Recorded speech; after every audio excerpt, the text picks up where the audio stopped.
Je lis du livre de 1 Roi, chapitre 18, au verset 40, ce qui suit. Saisissez les prophètes de Baal, leur dit Élie, qu'aucun d'eux n'échappe. Et ils les saisirent. Élie les fit descendre au torrent de Kison, où il les égorgea. Prions. Notre Seigneur et notre Dieu, nous revenons vers toi ce matin pour mieux te connaître et avancer dans la compréhension de ta parole. Merci de nous aider à comprendre tout ce que nous lisons et aide-nous à tirer toutes les leçons qui s'imposent, nous t'en prions, au nom de Jésus et pour ta gloire éternelle. Amen. Plusieurs personnes sont surprises quand elles lisent cette portion de la Bible. Et j'ai eu l'occasion d'entendre quelques-uns dire que c'est une méchanceté, qu'on n'aurait pas dû tuer les hommes. Je voudrais t'expliquer quelque chose. Ce qui s'est passé sur le mont Carmel ressemble au jugement dernier. Au retour de Jésus, toutes celles et ceux qui ont agi comme les prophètes de Baal, toutes celles et ceux qui étaient des opposants à la vérité seront détruits. Mais oui, tu dois savoir qu'il y a un jugement dernier.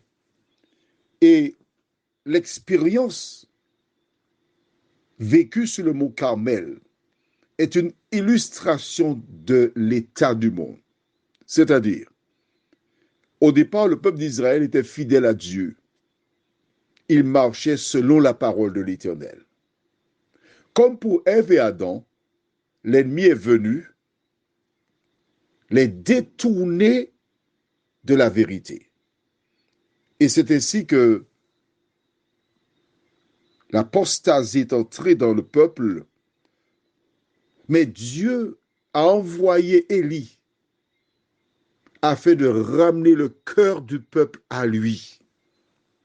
Plus tard, Jésus est venu afin de ramener le cœur des hommes à lui. C'est une illustration.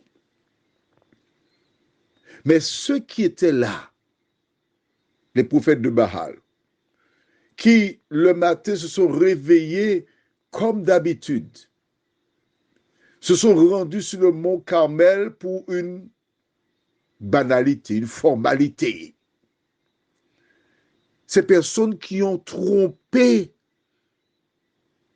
le peuple, l'Éternel les a fait détruire. Et regarde bien, Élie demanda au peuple, saisissez-les, on les a tenus. Et l'une après l'autre, ils ont été vers Élie, et Élie les a mis à mort. Illustration que c'est l'Éternel qui détruira toutes celles et ceux qui sont en opposition avec sa parole. Alors je te pose une question, toi qui m'écoutes, là ce matin. Es-tu certain d'être un prophète de l'Éternel? Es-tu certain que tu diffuses la vérité? Si ce n'est pas le cas, tu sais ce qui t'attend. Prions. Notre Seigneur, notre Dieu, il y a un jour où tu as fixé pour juger le monde, où chacun devra rendre compte. Merci pour ta parole. Merci de nous aider à comprendre que nous sommes vraiment en guerre. Et notre seule solution repose sur l'application de ta parole dans nos vies.